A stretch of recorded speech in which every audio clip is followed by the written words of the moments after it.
Share மார்க்கெட்டில் நான் invest பண்ணுறதுக்கு முன்னாடி நான் நினச்சது, ஓகே நம்மக்கிட்ட போதுமான அளவுக்கு பணம் இருக்குது, ஓரளவுக்கு காசு இருக்குது, இதை வச்சு நம்ம ஷார்ட் டேர்ம் இன்வெஸ்டிங்கு அப்புறம் ஸ்விங் இன்வெஸ்டிங்குன்ட்டு ஏதாவது ஒன்று பண்ணி ஸ்விங் ட்ரேடிங்கா அந்த மாதிரி எதையாவது ஒன்று பண்ணி நம்மளும் வாழ்க்கையில் கொஞ்சம் ஏர்ன் பண்ண முடியும், எக்ஸ்ட்ராவாக ஒரு இன்கம் ஏர்ன் பண்ண முடியும், நிறைய பணமழையாக கொட்ட போகுது, நிறைய பணம் வரப்போகுதுன்னு நான் நினச்சேன்.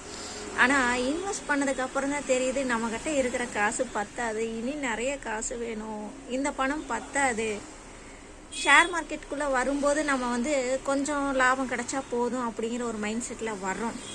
ஆனால் உள்ளே வந்த பிறகு பார்த்தோம்னா அது கீழே தான் போகுது, ஆவரேஜ் பண்ணிக்கிட்டே இருக்கணும்.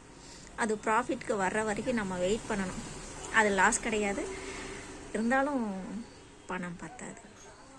நம்மக்கிட்ட இருக்கிற பணம் பத்தவே பத்தாது.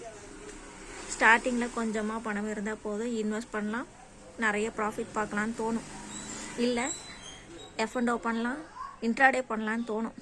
ஒவ்வொரு தடையும் 5x எடுக்கும்போது, ஒவ்வொரு கான்ட்ராக்ட் எடுக்கும்போதும், அது என்ன சொல்லுவாங்க F&Oவில் ஸ்ட்ரைக்கா ஏதோ ஒன்று எடுக்கும்போதும் நம்மக்கிட்ட இருக்கிற பணம் கொஞ்சம் கொஞ்சமாக கரையும். எக்ஸ்பீரியன்ஸ் வர்ற வரைக்கும் அதை நம்ம ஃபீஸாக கொடுத்துட்ருக்கணும்.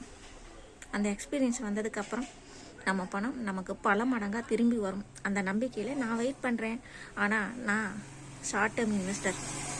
லாங் டேர்ம் இன்வெஸ்டராக நீ மாற்றாமல் இருந்தால் சரி. மார்க்கெட்டு இறங்கிட்டே இருக்குது.